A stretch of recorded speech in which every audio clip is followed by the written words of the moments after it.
JASAL Shah is an entrepreneur with a zeal to promote marketing research in all decision making activities of an organization. His career began working with one of the country's leading research agency, a Kantar Group company, and ever since he has been fascinated by research and the theory of fact based decision making. He had an opportunity to work with the top Fortune companies, most reputed agencies, and also start one of the world's leading offshore MR agency from India. Apart from this, he had a chance to visit and participate in several conferences, meetings, exhibitions in the continents of North America, Europe, and Asia. Let's chat with him on why QR codes are the next big thing in customer experience management. This is the Guiding Voice podcast series, the Guiding Voice for a Better Future. Friends, I'm your host Navin Samala, just a fellow professional on a mission to make the world a better place to live. Through the guiding voice, we drive conversations that matter and conversations that add value to your life and to your career. Thank you so much for tuning in. And Jasal, hearty welcome to the Guiding Voice. Super excited to host you in this episode. Yeah, thank you for calling me Naveen. It's a pleasure being on your show and talking to you. Hopefully this conversation and discussion that we have can enlighten many people on the market research side in India as well. Thank you for calling me again. Yeah, absolutely. Looking forward to it. I'm sure it's going to be a value-added conversation, Jessel. Now, let's get started. So, you had an illustrious career journey.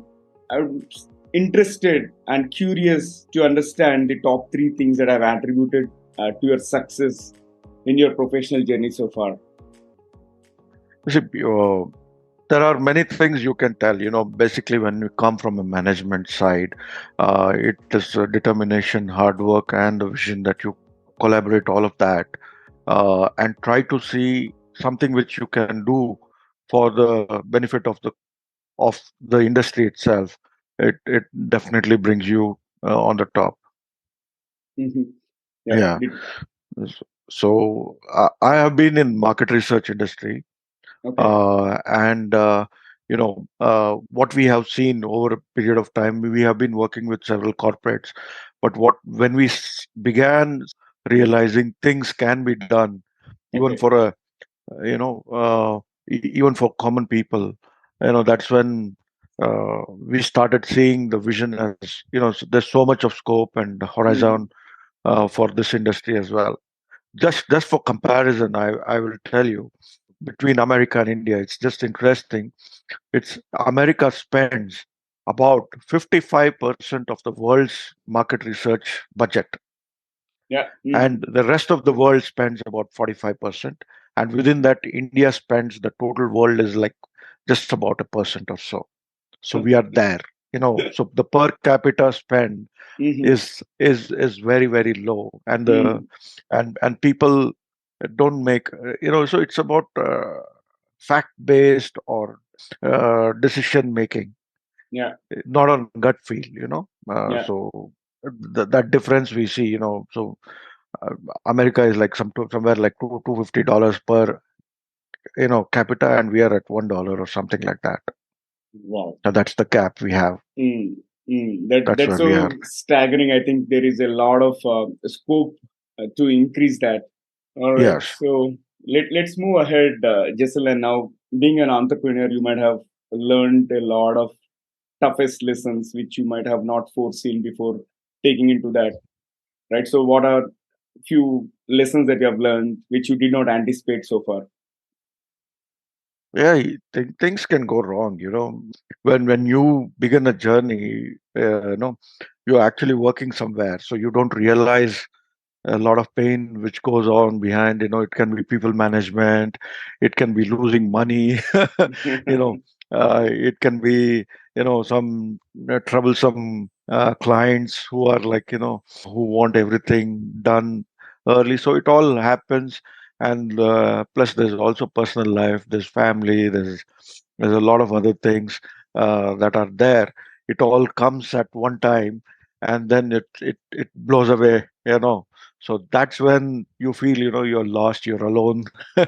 And but then, you put break on everything, think again, realign all your goals, what you need Mhm. to do, and then you come back, and then you're back again on the track.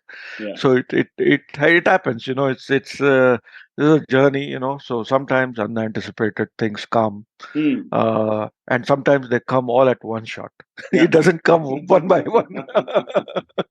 Uh, so yeah, so even success is like that. It all Yeah. comes at one shot. It doesn't come Mm. slowly. Mhm. It makes you like suddenly, you are like, okay, yeah, you're doing a lot of things.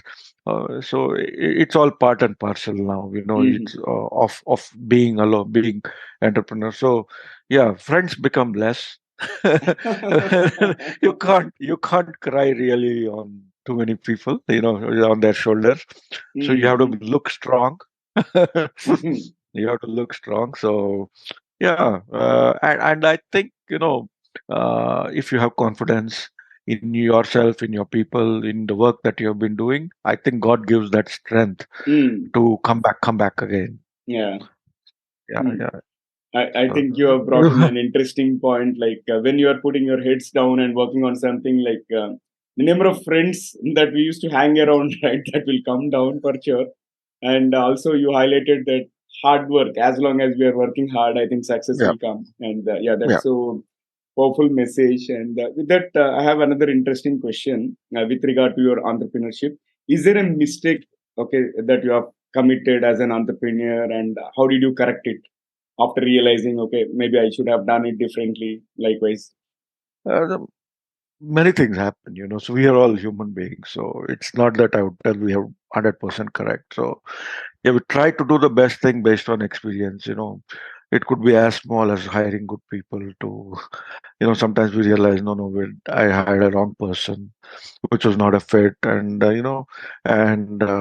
as it could be some project that I could have delivered in a different way, better way. I Mm, could have handled that situation in a, on hindsight, you know I could have handled that situation in a much better way, in a different way, instead of getting into all this trouble and pain. Could have simplified things, but we learn with experience. So once we learn from it, we try and see, that not to repeat that kind of stuff. So mm, yeah, it happens many times. It happens even today when I learn, just not on the work side. Now I have two children, so uh, I don't know. It happens sometimes. You want them to go on the right path, so you make a wrong judgment for them. mhm, And so it always happens. Then you think, okay, this could have been done better. So there's mm, always, you feel, at the hindsight, this could have been perfected in a better way, or it could have been done. mm, So somewhere I also realize, that perfectionism cannot be a mm, solution all the time.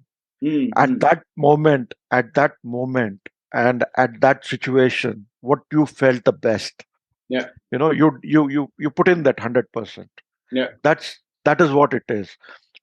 Maybe after 5 years, when you look back, yeah, I could have done it much better and different things. Yeah, there's always scope for doing things better, mm, but that shouldn't be stopping. Earlier I used to be like that, mm, like try to be as clear, as perfect as possible. And but then I realized, that not everybody is like that. Not every situation is like that.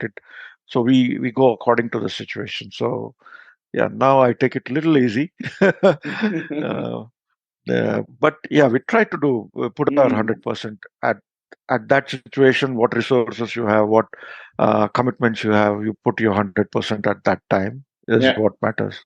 Mm. What do you enjoy most about being an entrepreneur? It's also about you do things in your way.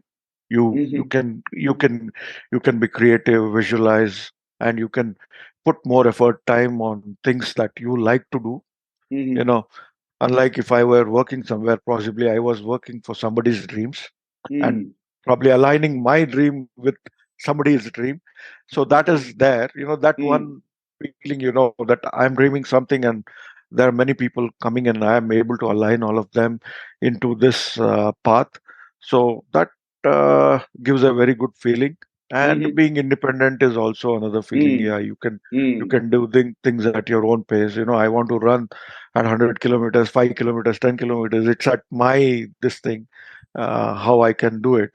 So it gives you a lot of you know freedom within the work that we do. You know, Yeah. Yeah. while there are operational things, yeah, you have to keep Mm. doing, but there is also a part where you can enjoy being free. That's the beauty of being on your own, and yeah, and taking it at your pace. Yeah, yeah.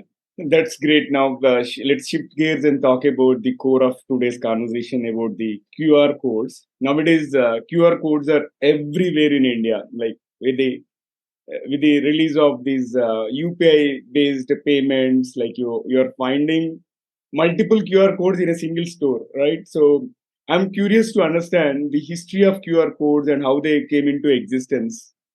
See, QR codes were mainly, it started with small, kind of, it evolved from the barcodes, Mm, where it started providing a little more information than the mm, barcode, about the product, about the website, redirecting you to a website and stuff like that. So what happened is the UPI changed a lot of things. yeah, So people started getting very friendly with QR codes. Today, QR codes are not enemies; they are friends. You like them. You see them, and you are like you're ready with your phone. Okay, yeah, I am there. So this change, when it happened, we also thought, why not, when the whole country is adapting mm, to this QR code thing, why not, all these long survey links, take the survey and stuff like that, where they had to type in your survey and all. It was painful. Nobody used to do. Nobody likes yeah, survey. Even today, nobody likes to take the survey unless they have a problem. So, but yeah, so we had made it even more difficult. yeah. So thought, how can we simplify? Mm, Simplify not only for the consumer, when he wants to take the survey, and mhm, also simplify it for the person who wants to get feedback. yeah, mhm, So, like, I want to get a very constructive feedback from my customer base. I want to simplify. So, this is where the QR code stuff came. Why don't mm, we replicate something, which because they became so successful, okay. and so we thought, doesn't make any difference, so let's route it through this QR code. And I think it had a lot of acceptance, Mm, because people did were not, that don't put this, what is this, so we didn't have to educate too much, right from your small chai wala to everybody knew what the QR code is. We just had to tell, this is for feedback, not for payment. That's yeah. all. And then they'll put it, okay, put it wherever you want. So Mm, wherever the shopkeeper wants feedback, he will ask his customers, just go on that, instead of telling, now go on Google review, give me some star rating and stuff like that. He would tell, go on the QR code, yeah, take the survey, and I will know what I should be doing. yeah. So I that's have, how yeah. Go ahead, please.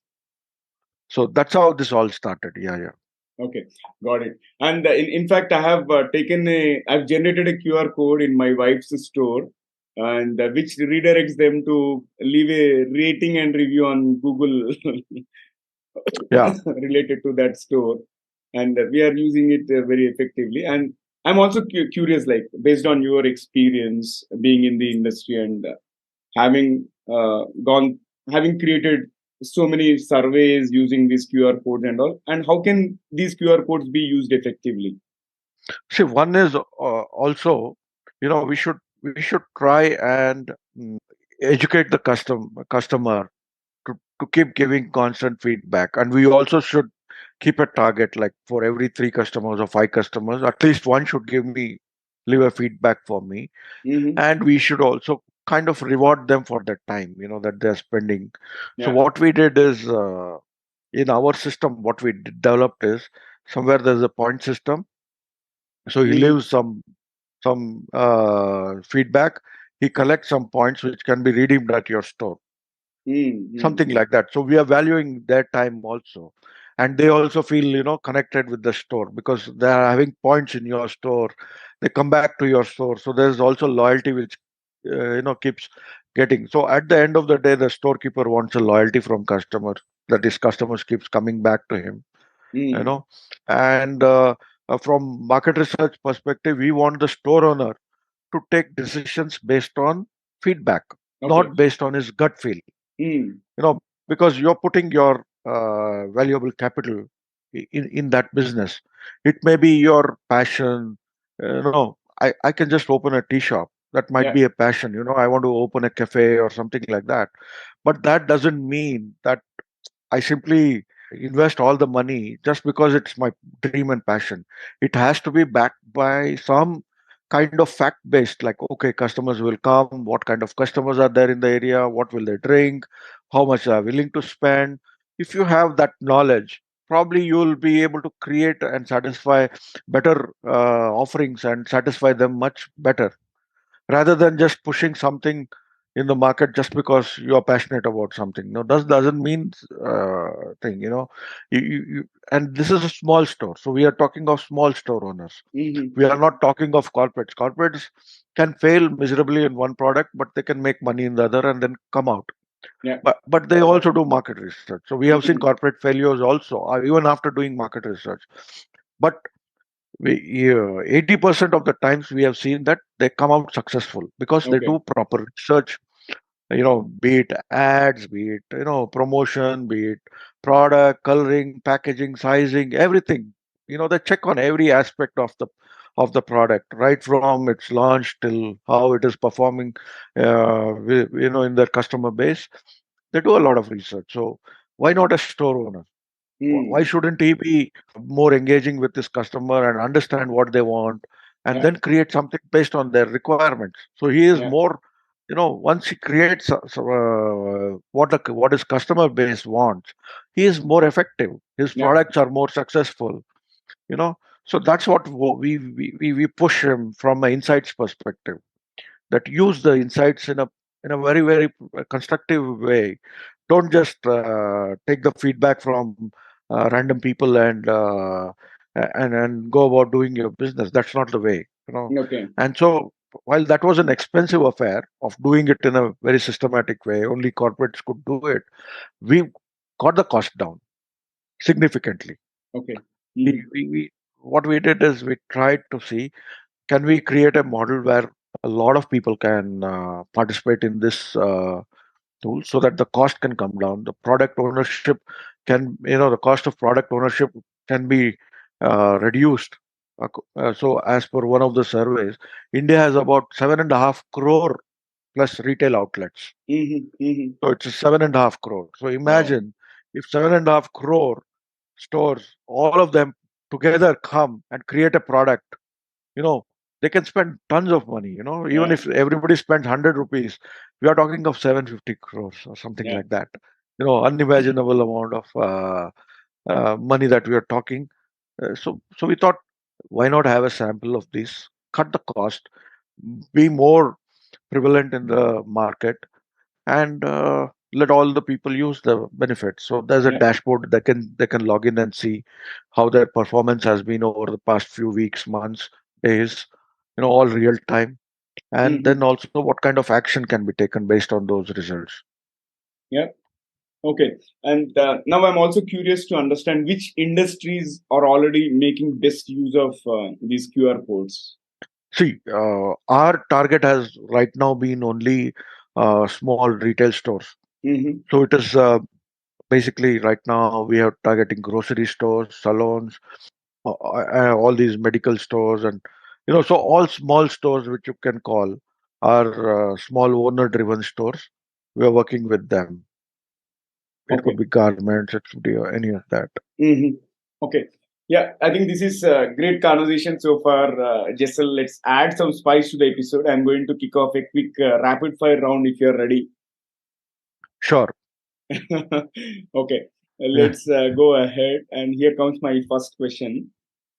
If you could have one gigantic billboard anywhere with anything on it, what would it say? I would put up a QR code and tell feedback. It's just about feedback. It's just I, Very smart. Okay. Moving to the next one. If you are given an option to choose between invisibility versus super strength, which one would you choose and why? I I would say super strength is better. Okay. Invisibility is something like you might cheat, but super strength is give me more power, I will do more. Okay. And now, can you describe yourself in just one word? Always inquisitive. Inquisitive. Super. That's so Hmm. that's my business. I am always open to new things, Hmm. new kind of Hmm. things. So Hmm. that's market research for me. Hmm. Like always trying to Yeah. understand from people. Even Hmm. today, when we go in the market, small store owners we meet, we are inquisitive about what their problems is, what is going on in his mind.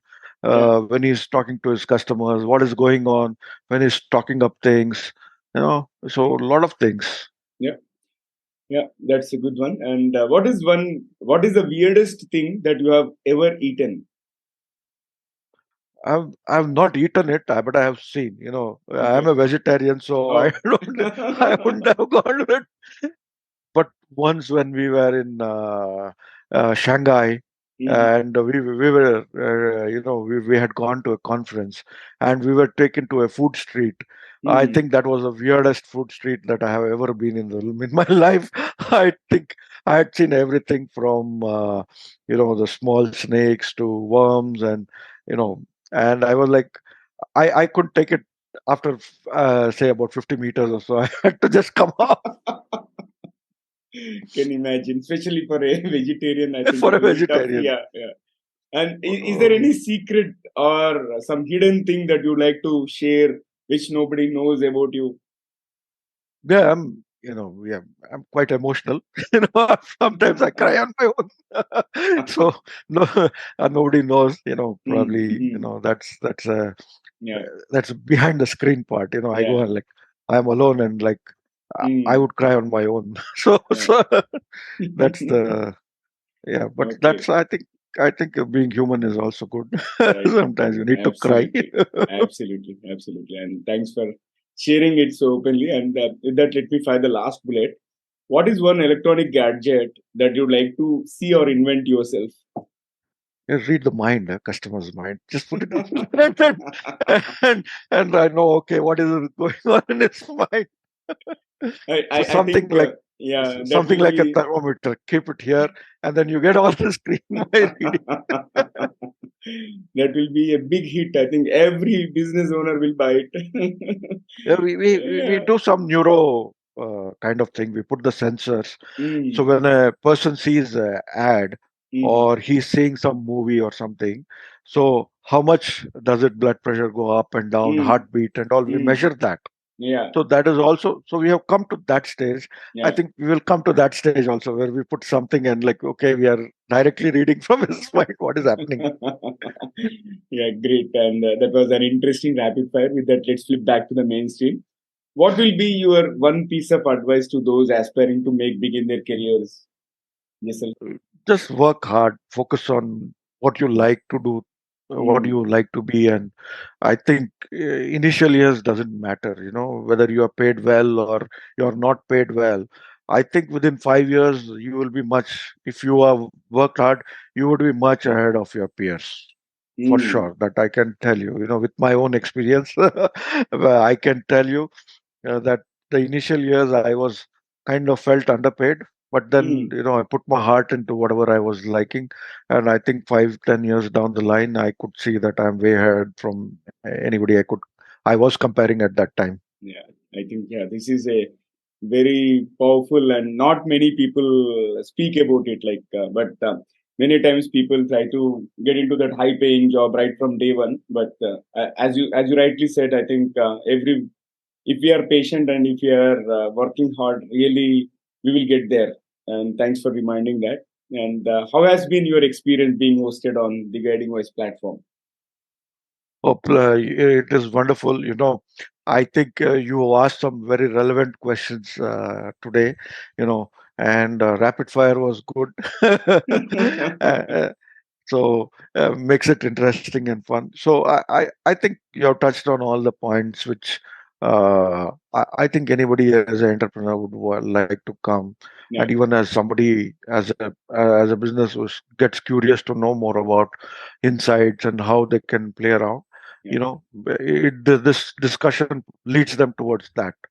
which I'm very glad you did, and I think you will make the more people inquisitive about you know what they can do. Yeah, yeah, absolutely. And thank you so much, Jessel, for joining me. And thanks for your time as well as sharing those powerful insights. I really appreciate it. Sure. Thanks, Naveen. Thank you very much. Yeah. Hopefully, we will have more conversations sometimes down the line. I would love to call you again. And thanks again. So, Sure. friends, that was our episode with Jasal Shah. I think we had an interesting and amazing entrepreneurial journey and being into market research for several years and leveraging the full potential of QR codes. So it was such an inspiring conversation. And before we move into the trivia section, here is a request to you. Please subscribe to us in case if you haven't done already. Also, if you are listening to this episode on Spotify or Apple Podcast, and if you haven't followed us already, please follow. And if possible, request you to leave a rating or review so that we will be able to reach wider audience. Also, if you have loved this conversation and found the episode useful, request you to share with at least three of your friends or colleagues who can benefit from the guiding voice. Now, let's hop into the trivia segment. Today, we had an excellent conversation around QR codes, how they can change the face of the business. And I thought I would present a few facts related to QR codes. And QR codes don't have to be black and white. And as long as the contrast between light and dark areas is great enough for readers to detect, you can create branded QR codes to help promote your business. And scanning grew 1200% during the last quarter of 2010, and the largest QR code on record was created by Audi, which measures a whopping 159 square meters, which is 1711 square foot for the non-metrically inclined. And these are some interesting facts about QR codes. And now I am interested to understand what are some peculiar scenarios or strangest thing for which QR code has been used, and if you have come across something, please feel free to let me know in the form of comments if you are watching it on YouTube, or if you have found this episode on social media, leave a comment from wherever you found. Leave a comment on wherever you found this episode. That's all for today. Thank you so much for tuning in, and friends, do not forget to share your topic recommendations and also guest speaker suggestions through social media or email me at theguidingvoiceforyou@gmail.com. I'm your host Naveen Samala, just a fellow professional and a passionate learner on a mission to make the world a better place to live through conversations that matter and conversations that add value to your life and to your career. Until next time, bye bye. Signing off for now. See you all in the next episode with another wonderful guest.